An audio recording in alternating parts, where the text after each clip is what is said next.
Why do Americans feel so poor? Well, the truth is, most Americans are. Let's jump into some statistics that show and prove exactly what Americans are going through. And of course, you're feeling it because we're everyday people. But then let's talk about the solutions. Very easy steps to get you out of poverty to make you get to the point where you have some money again. This is not magic, it's true common sense. Let's jump into it today. The video starts right now.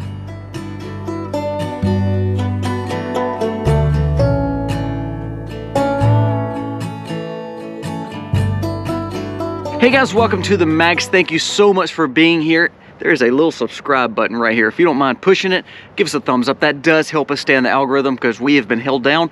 Our goal is to give you information, and it sure does help. It means the world to me. When you comment, you give us a thumbs up, and you subscribe to our channel. Now let's talk about the fact of why Americans are poor, and then from there, let's talk about the solutions.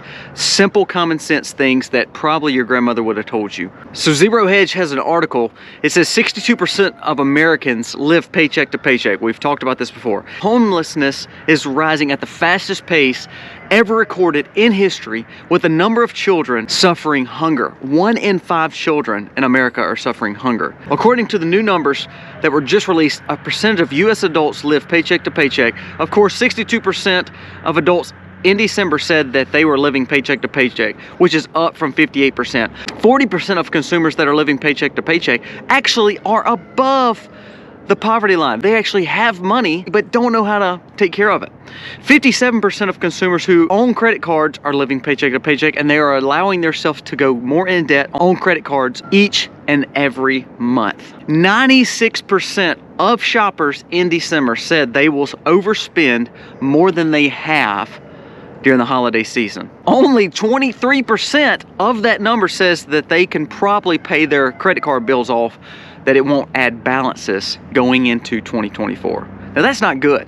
That means Americans are spending way too much money and they are living paycheck to paycheck. But why? Well, the goods are costing more, inflation is costing more, interest, of course, on our loans are more dangerous, especially when it comes to credit cards and loans that we are now getting. You can't refinance to get more money out, but here's the problem. We had free money for so long that that's what people did. They overspent when they really didn't need to. A shopper was interviewed and he said, "We just can't help ourselves." Well, that's true. Americans have been spoiled. And of course, so on, you hear reports of 2024 just getting worse and worse and worse. A big bubble burst, that's coming out. But now let's talk about what can we do.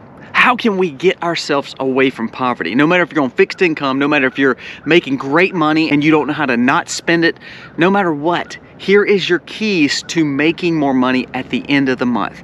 You're not going to be a millionaire by the end of January. That's not what this video is. The point is, if you start making these habits happen, eventually you're going to see surplus, surplus, surplus. It's common sense. You're watching me on YouTube. It's absolutely free. I hope my content is worth something to you, but it doesn't cost you anything. So first, cancel your cable. I have not had cable in over a decade. Now, I'm a young adult that watches a lot of streaming material, podcast. I want to hear the news, what's going on, and I'm hopefully on your TV screen or cell phone right now. But ultimately, you don't have to pay. So get away from cable. Most people are paying Dish or Direct or their local cable $80 to $100 a month or more. Why are you doing that?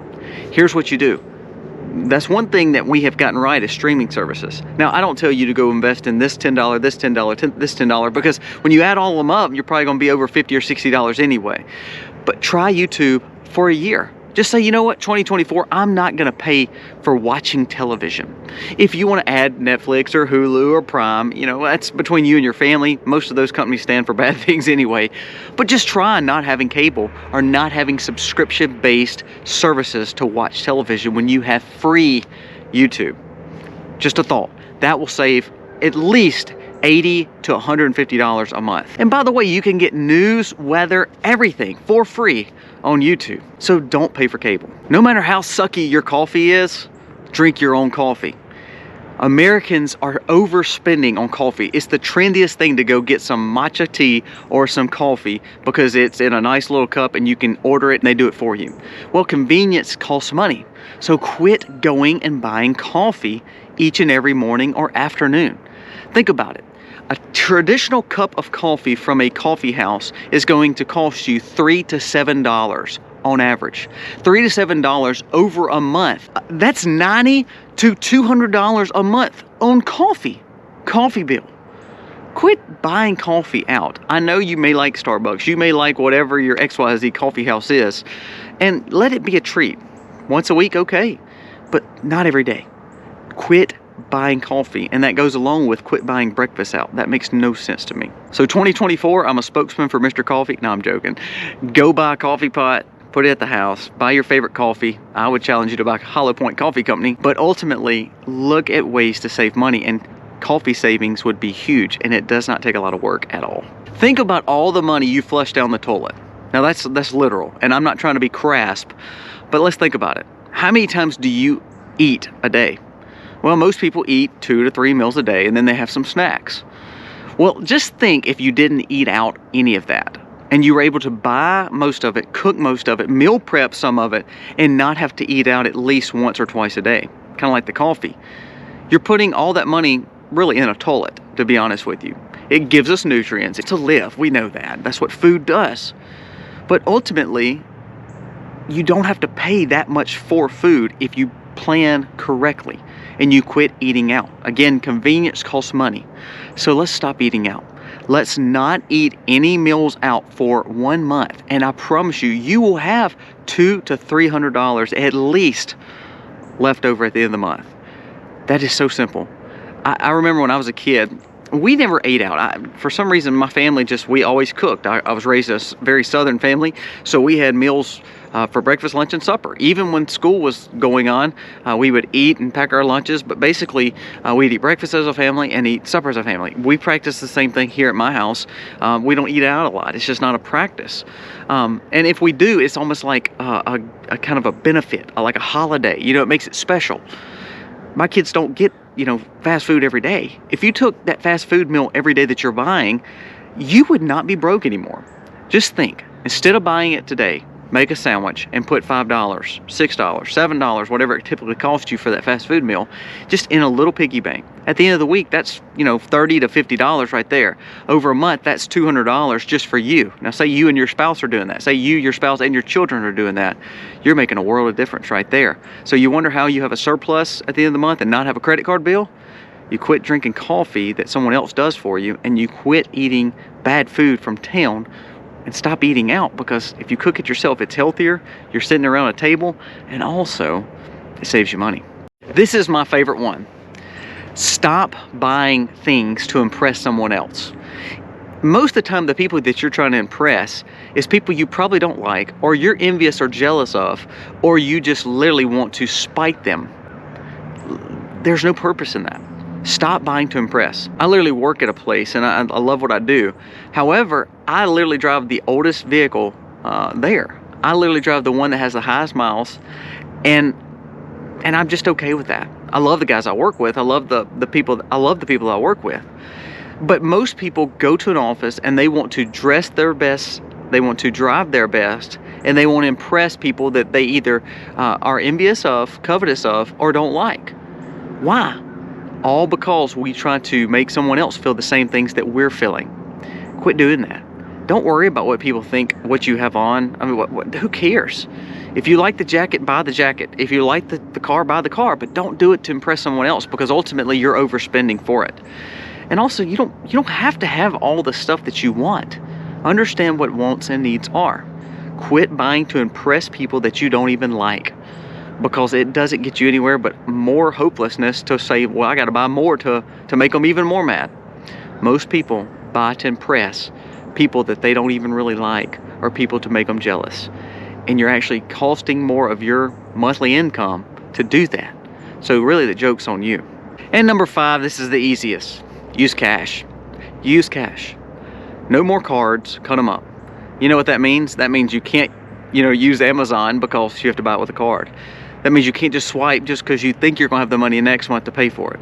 If you use cash, that means it makes you not spend money, because you can't buy online and you can't buy if you don't have it on you, and you can't buy if there's no money left in the wallet that you have on you. So if you don't have the money, then you won't spend money. If you don't have a credit card, then you can't swipe it, and you can't buy online, especially for those impulse buying. And if you have cash, great. But if you don't keep a lot of cash on you, that means you can't spend all your cash that you have because you put yourself on a daily allowance. This is a great option here. Do an envelope system, do a monthly bill system to where you pay your bills, of course, via online or via check. But then your discretionary income, your cash, if you put yourself on a $10, $15, $20, $25, $30, $100 limit, whatever time period, once it's gone, it's gone. If you would learn to use cash only and cut up the plastic cards, you would blow your mind at actually what you save per month. I'm telling you, it'd blow your mind. Anyone is watching this with a parent and you're at least, mid-age or older age, your parents probably told you this and you're probably thinking, this is the stupidest, easiest video that anyone should know. That's right, it's elementary level, common sense economics. You know what though? When we hear it on the elementary level, like we're talking right now, and you hear just the common sense, no cable, cut it off, no eating out, make your own coffee and put it in your own coffee mug. Eat at the table with your family. Quit trying to impress your neighbor who you don't even like. And then use cash. Those are very simple. Those very simple economic elementary ways with money will help you save a tremendous amount month in and month out. And you won't be one of the statistics that we read that's living paycheck to paycheck. Most of the time you're living paycheck to paycheck, not because you just don't make enough money. Most of it is you're not good with money, or you were once not good with money and you're having to deal with the repercussions of it. So let's be smart. 5 things that probably a kindergartner could tell you, or your great-grandmother could tell you, that makes perfect sense still to this day, even in 2024. Let me know what you think about this video. If you like this video, please share it. I need your help. I'm pleading for your help to share this video because suppression is real, banning is real, and we're feeling it here at the Max. And our goal is to keep giving you good content to hopefully help you go throughout your day. And guess what? Again, it's free. Guys, thank you for watching. God bless. Happy homesteading, y'all.